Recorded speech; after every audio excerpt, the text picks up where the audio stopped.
Vamos a conversar sobre este y otros temas de la coyuntura con el abogado penalista Luis Lamas Pucho, y también nos acompaña el ex defensor del pueblo, Walter Albán. Gracias a los dos por estar aquí. Bienvenidos. ¿Cómo estás? ¿Qué tal, Walter? ¿Cómo estás?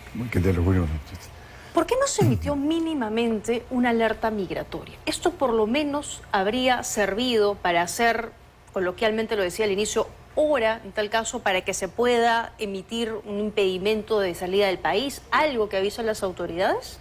Mira, para poder emitir una alerta tiene que tener ciertos elementos de convicción o ciertos fundamentos para poder plantear una alerta de esta naturaleza, que simplemente es un estado de aviso, pero que tampoco no es un impedimento de salida del país. De acuerdo. El impedimento de salida del país es consecuencia de una decisión de un juez a raíz de un debate previo que ha habido sobre el particular. Tanto es así que este señor ha ingresado a Colombia sin ningún impedimento, lo cual de ninguna manera tampoco significa que más adelante pueda solicitarse un pedido de extradición, porque migratoriamente él ha cumplido con todas las exigencias. Una solicitud de extradición es consecuencia de una investigación, y una investigación tiene que reunir elementos de convicción, porque claro, dada la gravedad de lo acontecido, es un hecho alarmante, y eso no significa que tenga que canalizarse todos los esfuerzos hacia una persona. No estoy defendiendo a nadie. De acuerdo, de acuerdo. Lo que estoy haciendo es un análisis estrictamente formal de las exigencias legales que se plantea para que una persona pueda ser impedida de salir de un país y más adelante una solicitud de extradición. Pero el dicho de una mandataria, que es una opinión personal, entiendo que ella tendrá alguna fuente informativa, pero si esa fuente informativa hubiera sido absolutamente contundente y veraz, entonces se habrían tomado otro tipo de acciones. Porque lo está diciendo además el general Arriola, o sea, no es cualquiera, ¿no? Sí, pero eso tampoco no pone, digamos, en términos absolutos que lo que él diga es la última palabra. Él es el director de la Policía Nacional, entendemos que tiene toda la información, pero tan cierto es que sabiendo de lo que estaba sucediendo, no hizo nada tampoco sobre el particular. Porque mínimamente hace ruido todo eso, ¿no? Que el mismo día en que la presidenta, el general Arriola, lo anuncian como el responsable, él está tomando un vuelo hacia Colombia y nadie lo impidió. Y aquí anoche, lo escuchábamos en la nota, el alcalde de Patás nos dijo, lo sabíamos hace días que estaba viniendo a Lima para fugarse. O sea, si el alcalde lo sabía, otras autoridades de mayor rango no tenían idea. Totalmente de acuerdo, pero creo que el problema es más grave todavía, ¿no? Porque, ¿qué está pasando con la minería ilegal en el Perú? Con la explotación ilegal del oro. ¿Qué está pasando en Patás desde hace mucho tiempo? Hoy se sabe que la economía ilegal no la encabeza el narcotráfico, sino el oro ilegal. Y se habla de miles de millones de dólares por año. Hay una corrupción generalizada que hace que el Estado aparezca como una entidad que no tiene ningún tipo de cohesión, ningún tipo de planificación. No se viene haciendo absolutamente nada más allá de declarar estados de emergencia, ¿no? Y cuando ya parece que el término no alcanza, entonces comienzan a hablar de estado de sitio. Y ahora la presidenta creo que habla del terrorismo urbano. Nuevamente. En fin, rótulos como que las cosas se pudieran resolver si uno dice abracadabra. No, aquí hay cantidad de responsables. Pero a ver, yo me pregunto, el presidente del Congreso, ¿cómo era conocido? ¿O cuál ha sido su expertise como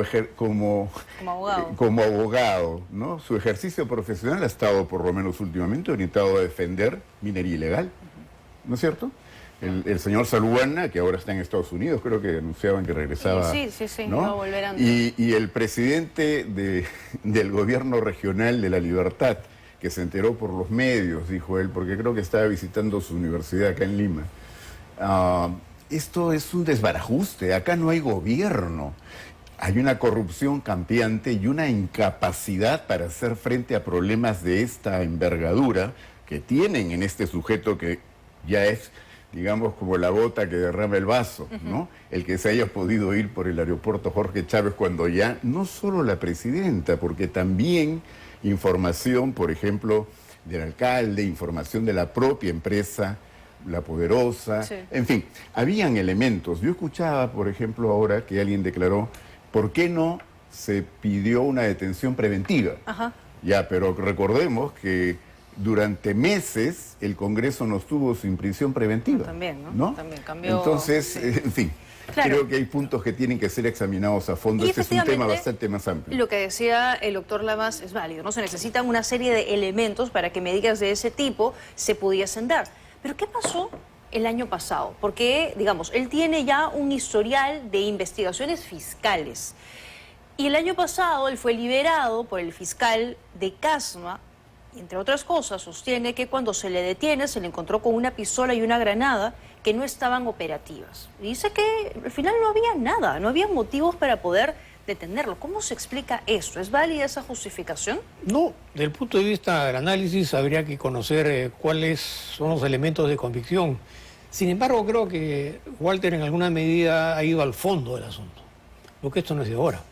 Si tú te remontas años atrás a Madre de Dios, a Puerto Maldonado, realmente lo que está sucediendo ahí es una hecatombe, que no es de ahora, y eso es un tema repetitivo que se viene, digamos, produciendo a lo largo de los últimos años. Lo que pasa es que el tema del oro se ha expandido, y no es un tema tampoco fuera del contexto en el sentido de que se sabe que la explotación ilegal del oro ha sido una práctica particularmente usual en los últimos años. Hay todo un debate político entre minería ilegal, minería irregular, delincuencia, y evidentemente que también hay intereses económicos de grandes niveles. Pero en la medida de las posibilidades ha sido un tema que ha estado circunscrito y en alguna medida controlado bajo estas características. El tema empieza a eclosionar a raíz de la suspensión del REINFO, que es lo que realmente ha generado toda una hecatombe de contenido social, porque también hay mineros que son ancestrales, hay mineros que son irregulares, hay mucha gente que se aprovecha de toda esta coyuntura, y eso significa estratificar el fenómeno. Pero tampoco no está la solución en criminalizar y llevar esta situación a niveles extremos como lo que hemos presenciado en los últimos días, que no justifico de ninguna manera este crimen aberrante, ¿no? Pero, como te vuelvo a repetir, acá hay una responsabilidad funcional, hay una responsabilidad política, hay una responsabilidad económica, porque hay grandes intereses en torno a la minería. Es muy cierto, y lo que dice el doctor Lamas, coincido con el punto de que parte del problema es la ampliación del REINFO, que ha servido como un paraguas para la criminalidad en gran medida, ¿no? Que al final lo que ha hecho el gobierno, el Congreso, es seguir ampliándolo, porque ahí también hay intereses políticos y económicos para seguir favoreciendo a esa minería ilegal que se disfraza de informal y saca camiones de oro todos los días. Yo tengo la impresión de que hace rato que la economía ilegal ha entrado mucho más fuerte de lo que puede ser pues la economía regular y las distorsiones que se producían con las tradicionales coimas. Antes había, digamos, la empresa regular que obtenía beneficios indebidamente pagando coimas. Esa era la corrupción que hemos conocido tradicionalmente y que se sofisticó de alguna manera con Odebrecht, por ejemplo. Pero lo que está ocurriendo en el país ahora es mucho más grave. Esta economía ilegal ha crecido de una manera impresionante. Por eso decía, son miles de millones de dólares que entran cada año. Y eso ya no coimea solamente, infiltra la política, invierten en todo, en la política también. Yo creo que las campañas políticas están siendo pagadas en gran medida con esa plata de origen ilegal. Y eso explica la votación en el Congreso. ¿Qué partido votó en contra del REINFO a la hora de ampliar la vigencia? Ninguno, ¿no? Y cuando nos preguntamos cómo es posible que se tomen tantas decisiones en el Congreso que favorecen a la criminalidad, yo creo que ahí están las respuestas. Hace rato que nuestra política está penetrada por la corrupción y por plata que compra muchas voluntades, y los propios partidos políticos, creo que no hay uno que pueda decir a mí no me toquen o a mí no me miren. ¿Y qué piensan de la medida que toma el gobierno de paralizar por 30 días la operación minera? Ilegales, informales, formales, todos. Eso es peor todavía, porque eso va a agudizar los conflictos. Hay muchas personas irregulares o ilegales que no tienen nada que ver sobre el asunto, y además porque hay una serie de mecanismos para poder continuar operando. Entonces, en lugar de, digamos, en ejercer cierto manejo de control, evidentemente con un manejo político, se están asumiendo posiciones radicales que lo que van a hacer es agudizar el conflicto, porque evidentemente que el tema de la minería ilegal, como te vuelvo a manifestar, no es un tema solamente de Patás. De acuerdo. Esto está expandido a lo largo y ancho de todo el Perú y evidentemente que hay intereses políticos. Además, no debemos perder perspectivas que estamos a puertas de un proceso electoral en la que evidentemente este tipo de situaciones van a agudizar las posiciones y ante un escenario tan fraccionado es impredecible lo que en última instancia puede suceder, porque no descarto los tremendos intereses políticos y económicos que están detrás de este conflicto, ¿no? ¿Y a usted qué le parece esa medida que toma el gobierno? Paralizamos todo por 30 días. Es como pretender jugar a la pega inmóvil, ¿no? Y que eso va a arreglar las cosas, por Dios. Es más, por supuesto que hay que capturar y sancionar, ¿no?, con toda la dureza de la ley a los responsables de esta horrible, ¿no?, situación de haber asesinado de la manera como los han matado a estos 13 trabajadores. Y puede que sea este señor Cuchillo, pero cuando hay crímenes de esta naturaleza, estos personajes son, digamos, reemplazados muy rápidamente por otros que asumen ese... O sea, si no vamos al fondo del problema, no hay manera de poder arreglar. Y creo que el gobierno no tiene rumbo, no tiene pista, no tiene planificación alguna. Hemos perdido el tiempo durante mucho tiempo en la cabeza del Ministerio del Interior a cargo de una persona que, por Dios, estaba más para rendir cuentas ante los tribunales que a perseguir a delincuentes.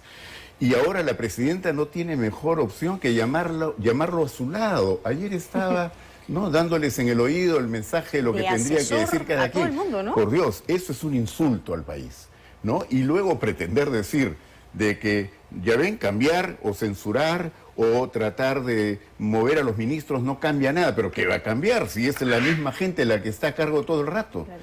Por Dios, comenzando por ella. Y creo que el Congreso debería no solo pensar en el primer ministro, sino en la propia presidenta Boluarte, porque ¿hasta cuándo vamos a aceptar a alguien que no tiene ninguna calidad moral para poder generar algo de confianza en las propuestas que pueda formular? Vamos a escuchar lo que dijo ayer el ministro del Interior en el Congreso de la República, porque claro, ayer hubo una reunión extraordinaria por el tema de Patás, se reunieron ministros, autoridades y todos, y mínimamente uno pensaría que el titular del Interior está encabezando la estrategia, está liderando las políticas, y parecía pues un poco no tan claro de lo que se había acordado en esta sesión en Palacio de Gobierno. Vamos a escuchar lo que dijo. Cuando usted señala que se van a suspender las actividades mineras por 30 días, ¿no es cierto? De las legales, todo tipo, o sea, no va a haber movimiento de trabajo minero en esa zona. Ojalá que yo haya entendido mal, señor congresista, pero yo he entendido que todas las actividades mineras se van a suspender por 30 días ahí. O sea, las legales también. Sí, todo. Eso no perjudica. En Patás nada más. Hay una norma que dijeron que suba una moto una persona. Iba a perjudicar a muchos motociclistas que llevan a sus colegios a sus niños. Solamente estamos pidiendo 30 días porque no podemos seguir permitiendo que nos estén las organizaciones criminales trabajando así libre. Se cierran por 30 días toda actividad minera en Patás. Correcto. Porque van a asumir las Fuerzas Armadas y ahí podemos actuar de manera libre para poder identificar plenamente, porque ahí hay mucha gente que trabaja. Ojalá haya entendido mal, dice el ministro, ¿no? O sea, ojalá haya escuchado mal, de pronto no anoté bien, pero sí, me parece que todo se va a suspender, todas las actividades, solo en Patás, dice, y lo compara con la prohibición de motos también en materia de seguridad, que no está funcionando para nada porque no hay manera de fiscalizarlo, y que muy probablemente lo que se va a implementar ahora en Patás tampoco sirva para atacar el problema de fondo, ¿no? Claro, porque no puedes radicalizar este tipo de decisiones sin hacer ningún tipo de distinción y no vas al fondo del asunto, que en realidad tiene otro tipo de análisis. Y como manifiesta el ministro del Interior respecto a una serie de decisiones que denotan una ausencia y una falta de conocimiento del tema, una carencia de un plan de acción con el concurso de otros sectores involucrados y que solamente se responde ante improvisaciones. Y eso realmente es un tema sumamente preocupante porque, como sabemos perfectamente, todo esto de una u otra manera influye en las próximas elecciones. Claro. Respecto a un tema de inseguridad, respecto al descrédito de lo que está pasando en la inscripción de los partidos, la actitud También de la primera mandataria de aumentarse el sueldo, me parece que es un hecho totalmente desproporcionado, ¿no? Pero, a ver, ¿qué piensa el doctor Blanco cuando escucha al ministro decir, espero haber escuchado bien, no sé si me quedó claro? Bueno, me parece penoso, pero eso nos pone ya ante la realidad de cómo nos estamos enfrentando a esta criminalidad galopante. Es decir, gente con ninguna capacidad, ni formación, ni conocimiento como para poder decir algo que medianamente nos parezca viable. Este señor era el viceministro de Santibáñez.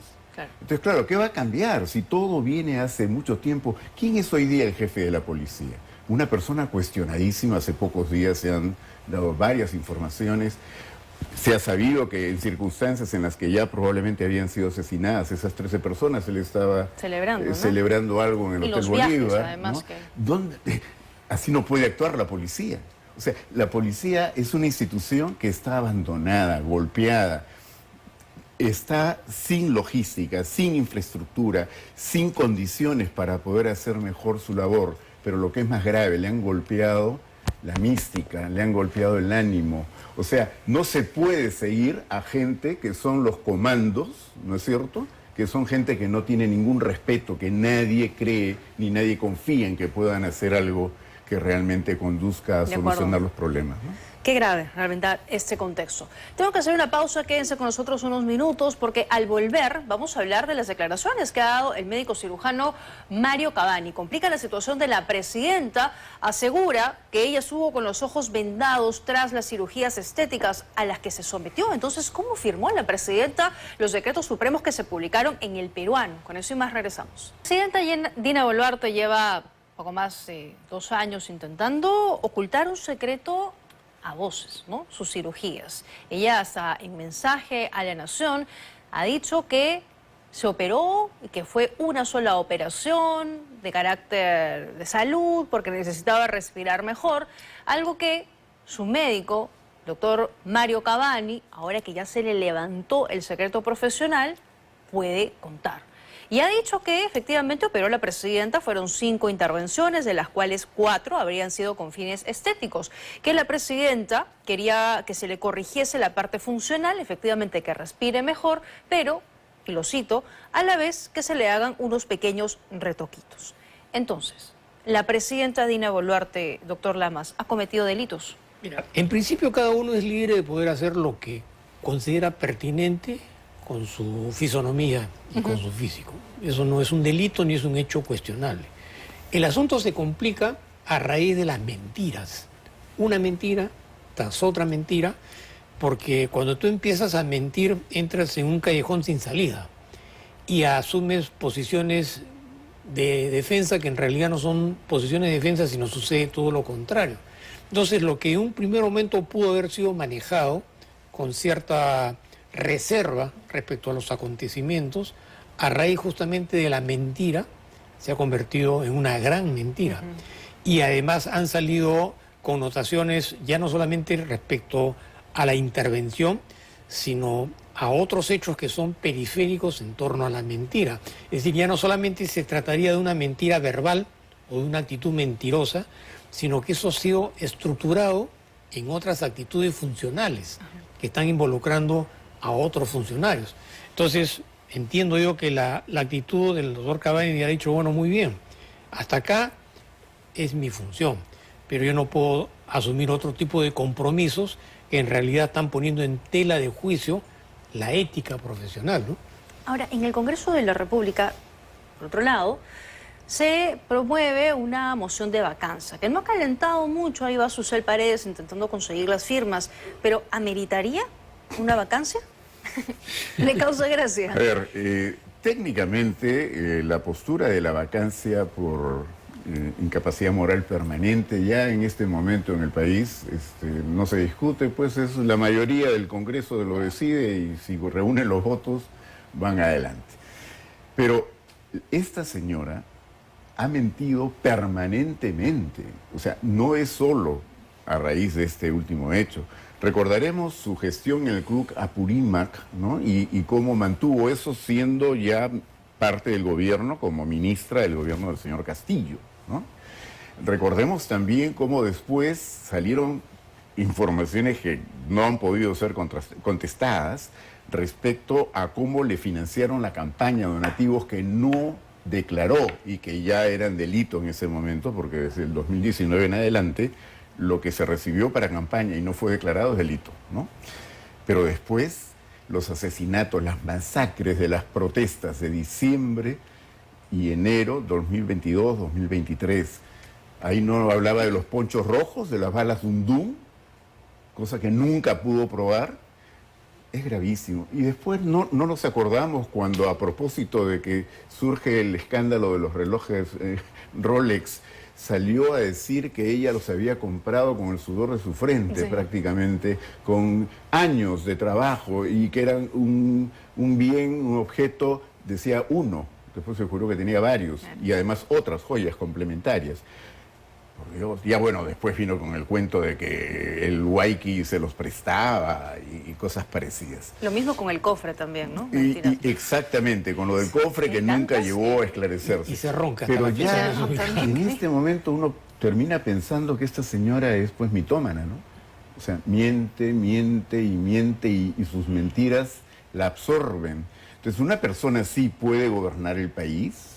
Ya tendríamos que estar claros de que así no avanzamos en absoluto, y lo que vemos en un gabinete donde cada quien se esfuerza en ser más protector, más proclive a taparla, a tratar de defenderla como el lugar. Por eso es tan querido para ella alguien como Santibáñez, por eso le cuesta tanto, pero eso nos da una muestra. No le importa el país, le importa cómo puede ella mantenerse en pie y que no la toquen. Por eso sus ataques permanentes al Ministerio Público, cuando lo que debería hacer es convocar más bien a que las instituciones funcionen de manera compartida, coordinada, para que pueda obtener un buen resultado, pero no, acá ella está cuidando permanentemente lo que le interesa en lo personal. Cuando Dina Boluarte fue citada a la Fiscalía, después de varias veces cuando ya finalmente declaró, comparó estas operaciones con una curación de muela, ¿no? Porque era un poco la estrategia para decir, esto ha sido algo sencillo, esto ha sido algo rápido, yo no he estado incapacitada y nunca he dejado de ejercer mis funciones como mandataria. Pero claro, lo que dice Cavani es que después de la operación se quedó hasta entre el 28 y el 30 en su clínica y estuvo con el rostro completamente vendado, con los ojos también cubiertos, y llama la atención porque hay decretos supremos que se han emitido, dice, emitido en Palacio de Gobierno el 29, firmado por la presidenta Dina Boluarte, momento en el que ella estaba vendada y pasando una recuperación plena en la clínica del doctor Cavani. Entonces, ¿cómo se explica eso? Mira, yo lo que percibo en la señora presidenta es que hay una deformación de la percepción de la realidad desde el punto de vista ético-moral, porque sus antecedentes en realidad están en alguna medida enmarcados dentro de la investigación de los dinámicos del centro, que era una estructura operativa que lavaba, corrompía. Entonces su trayectoria ha sido bastante sinuosa respecto a la ausencia de parámetros éticos y morales que son fundamentales en el ejercicio de la política a lo largo de toda su trayectoria. Y si eso ha sido así, evidentemente que lo que ha sucedido con las intervenciones quirúrgicas estéticas simplemente es el corolario de una actitud personal respecto a cómo ella percibe la realidad, cómo ella entiende esa realidad, cuáles son sus límites éticos y morales para poder comportarse, y evidentemente pensando también en el futuro, porque el juego político partidario en alguna medida es el único esquema que la puede en alguna medida petrechar a futuro. Entonces ella está conjugando una serie de factores y creo que también tiene ausencia de personas que la puedan asesorar mínimamente para en alguna medida poder orientarla en el sentido de lo que debe decir, qué no debe decir, en qué momento debe decirlo, porque su improvisación de la noche a la mañana, además ella ha sido vicepresidenta de un personaje que está siendo procesado por un golpe de Estado. Entonces tampoco no perdamos esa visión de la realidad de conjunto, que en alguna medida explica por qué ella asume este tipo de actitudes, ¿no? De acuerdo. Y pensando probablemente también en el futuro de Dina Boluarte, esté buscando incrementarse el salario, ¿no? Porque también vendría la pensión vitalicia que le corresponde y todo eso, que dicho sea de paso, el Ejecutivo hoy ha justificado y ha dicho que simplemente están siguiendo lo que dice la Constitución. Me voy a una pausa breve y regreso para escucharlos a ver qué piensan sobre este incremento de más del 100% del salario para Dina Boluarte. Continúa la polémica por el incremento del salario de la presidenta Dina Boluarte, la misma que dijo que se podía comer con 10 soles. Recuerda que hasta postrecito alcanzaba, ahora considera que se le debe incrementar en 125% el salario, pasar de 15.600 a más de 35.000 soles. Hoy el ministro de Trabajo justificó y considera que sí se le debe subir el sueldo a la mandataria, que lo único que están haciendo es cumplir con la Constitución. Lo escuchamos. Lo que se está haciendo básicamente es cumplir con la Constitución Política del Estado. La Constitución Política del Estado señala que el sueldo de la Presidenta de la República tiene que ser el sueldo correspondiente a su competencia y a su nivel. En consecuencia, lo que tenemos que hacer es respetar la Constitución y eso es lo que estamos haciendo. ¿Es el momento para esto incremento? Bueno, siempre es momento bueno para cumplir con la Constitución. Son 30 veces más el sueldo mínimo, ministro, 30 veces más de lo que gana una persona. Es una crisis económica, ¿no?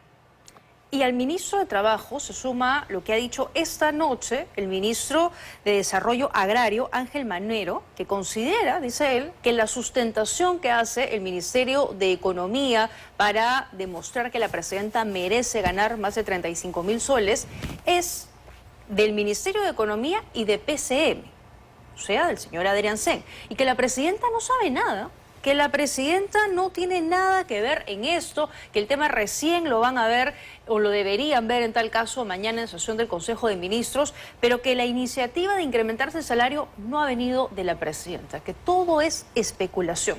¿Qué le parece, doctor Albán? Bueno, lo que conversábamos hace un rato, yo creo que este ya no es un gabinete de ministros, es un gabinete de ayayeros. Y entonces todos quieren dar en el clavo con lo que le puede gustar o preferir la presidenta. Pero es una desvergüenza que tomen esta decisión en este momento. Yo creo que hay que dejar en claro que no está en cuestión aquí de que el presidente de la República debe ganar lo que corresponde en una estructura en una estructura salarial donde otros en este momento ganan más, los propios ministros. Claro. Pero ¿qué ocurre? Esta distorsión se viene arrastrando desde el segundo gobierno de Alan García, que tomó, a mi juicio, una decisión absolutamente equivocada de decir que él bajaba su sueldo y lo bajaban los ministros. Luego se subió el sueldo de los ministros en la época del gobierno de Humala, pero Humala prefirió no subírselo él. Y tenía una razón muy clara, decía, bueno, los gastos que cubre, ¿no?, el ejercicio de la presidencia son de tal calibre que tampoco es que me voy a preocupar. Y entonces, que esto debía arreglarse, sí, y podía arreglarse para futuro, ¿no es cierto? O sea, decir, en el próximo gobierno el presidente ya debería tener el sueldo que corresponde. Pero hacerlo en estas circunstancias, con todo lo que está ocurriendo y después del asesinato de estas 13 personas y después de que se descubre toda la mentira en el caso de la cirugía, decir que la presidenta va a ganar el doble es un acto de provocación, creo yo, que ya es una desvergüenza extrema y lo que va a producir es que la gente ya levante, digamos, ira contra este gobierno. Claro. Ya hay repudio, pero creo que ella está haciendo todavía todos los méritos para incrementar esa reacción contraria, ¿no? De acuerdo. Aparte es, ¿cuántos peruanos pueden ganar un salario de esa naturaleza? Se entiende que es la primera funcionaria del país, pero coincido en que no es el momento. ¿Es verdad, doctor Lamas, como dice el ministro de Trabajo, que están cumpliendo con lo que manda la Constitución? Mira, eso es un juego de palabras solamente, porque si nos atenemos estrictamente a todo lo que dice la Constitución, tendríamos que vivir pues en una sociedad perfecta, en la que se respetan todos los derechos. Es solamente una salida metafórica para tratar de encubrir. Pero el otro tema también requiere cierta explicación en el sentido de que se dice que la propuesta no habría salido de ella, y que ha salido de los ministros. Pero si yo soy presidente y me están indisponiendo en esos términos, lo primero que yo haría es marcar una diferencia y salir a una conferencia de prensa y decir, yo estoy como mandataria, estoy en absoluto desacuerdo con esta iniciativa que habría partido de mi Consejo de Ministros. Sin embargo, se queda callada porque solamente es un juego, una concertación a los efectos de poder, digamos, amalgamar una actitud que, como tú acabas de manifestar, en un momento de crisis, de acuerdo, en una situación en la que miles de peruanos con las justas tienen para sobrevivir, es un insulto y un desmerecimiento y un menosprecio a la ciudadanía, ¿no? Y porque lo que contaba Carla Ramírez, la jefa de la Unidad de Investigación de Panamericana que destapó anoche este caso, es que Dina Boluarte pasó una noche pésima porque estaba molesta con que se haya filtrado esta información y que había mandado averiguar quién había sido la persona que había revelado esta información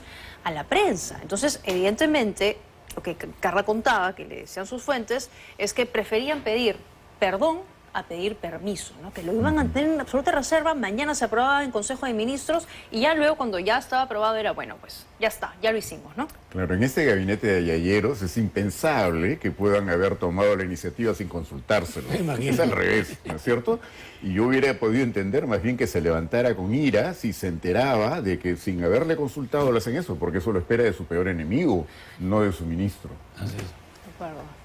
Muy bien, bueno, no es el momento entonces oportuno. Decían también que la ley 28212 señalaba que el presidente de la República debe tener el sueldo más alto de la función pública, pero que no debería superar las 10 unidades de ingreso remunerativo, que equivalían a 26.000 soles más o menos. Entonces igual está por encima de lo que está proponiendo la mandataria, ¿no? Claro, pero no es un problema estrictamente cuantitativo, sino más cualitativo, respecto a que no se discute montos, sino que lo que está de por medio es la imagen presidencial en los acontecimientos que están sucediendo, ¿no? De acuerdo. Tengo que hacer una última pausa, quédense con nosotros para hablar de lo que ha pasado hoy en el Congreso de la República. Se ha logrado alcanzar las firmas para presentar 3 mociones para censurar al jefe de gabinete, Gustavo Adrianzen. Con eso regresamos. 3 mociones de censura se han presentado el día de hoy contra el jefe de gabinete, Gustavo Adrianzen. Podrían ser sus últimas horas de alcanzarse las 66 firmas, supondría la caída del gabinete. Y claro, llamaba la atención, pues se presentó una, alcanzó las 33 firmas, luego venía otra, se alcanzaron, luego otra, y al parecer habría una cuarta ahí que está en camino también para recolectar las firmas. Un poco de afán de protagonismo también en el Congreso, ¿no? Con una no es suficiente porque al final el sustento es el mismo, materia de seguridad y que se vaya Adrianzen. Es un juego de caretas, ¿no? Es decir, así como salieron a dar pésame y solidaridad con los deudos después de que han aprobado el REINFO una y otra vez, es un poquito cínica la actitud. Ahora, sí, protagonismo. Pero yo sí creo que aunque sea simbólicamente, ¿no es cierto?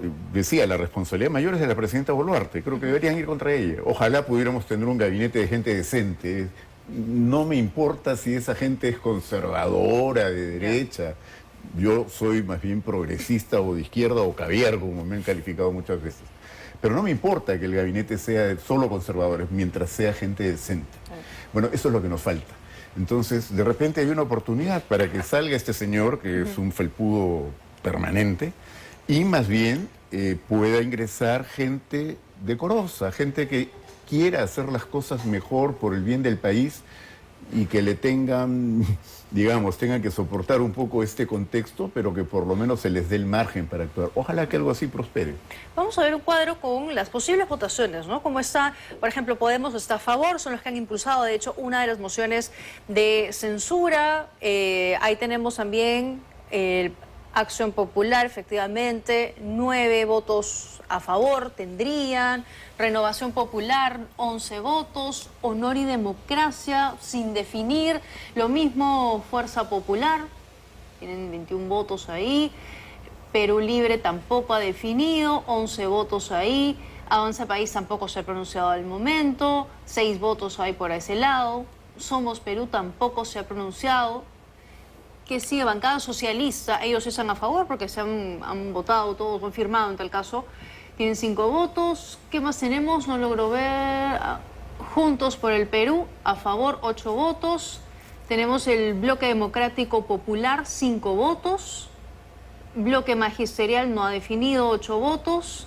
Tenemos Alianza para el Progreso, ellos están en contra, ¿no? Acuña estaba ayer al lado de la presidenta, bien sentados. Y los no agrupados, 6 votos. A ver, pero decía el doctor Albán, ojalá haya un cambio y venga gente bien, gente que necesita el país. Pero hay un punto importante, porque entiendo que la ley no es tan clara, es decir, si se van todos, trae gente nueva. Se pueden chocolatear y volver al gabinete, ¿no? Bueno, Santibáñez lo hemos visto regresando, no en el gabinete, pero sí como asesor. ¿Ellos mismos podrían caer el día de mañana y regresar? Mira, en principio yo comparto la aspiración natural y democrática de la necesidad imperiosa de que entre gente realmente comprometida, por lo menos desde el punto de vista político, ético y moral. Pero analizando los antecedentes, realmente no creo que eso suceda. Esto va a continuar de una u otra manera maquillado, y además porque lo que sale en la pantalla del televisor tiene mucho de relatividad. Una cosa es lo que uno aspira y la información que sale, y otra cosa es el momento mismo en el que van a votar. Y los antecedentes más cercanos los hemos verificado en la actitud que asumieron con Vizcarra, que al final de cuentas no lo pudieron inhabilitar. Entonces, yo no tengo la más mínima expectativa de que las cosas vayan a cambiar. No es que sea negativo y pesimista, pero trato en la medida de lo posible de ser algo realista, sometiéndome a los últimos acontecimientos. Claro. Este Congreso es, creo que el peor Congreso que ha habido en los últimos años en el país. Tengo dudas de que el que venga posiblemente sea igual o peor, de acuerdo a los mecanismos que se están manejando, pero que van a cambiar las cosas, la verdad que no creo que sea así, ¿no? Difícil, ¿no? Difícil. Bueno, y seguramente a partir de mañana ya veremos a los asesores parlamentarios ahí corriendo por el Congreso, intentando no sumar, no llegar a los votos que se requieren. Yo les agradezco a los dos por haberme acompañado esta noche. Muy gentiles. Muchísimas gracias. Para ver eso en 2025.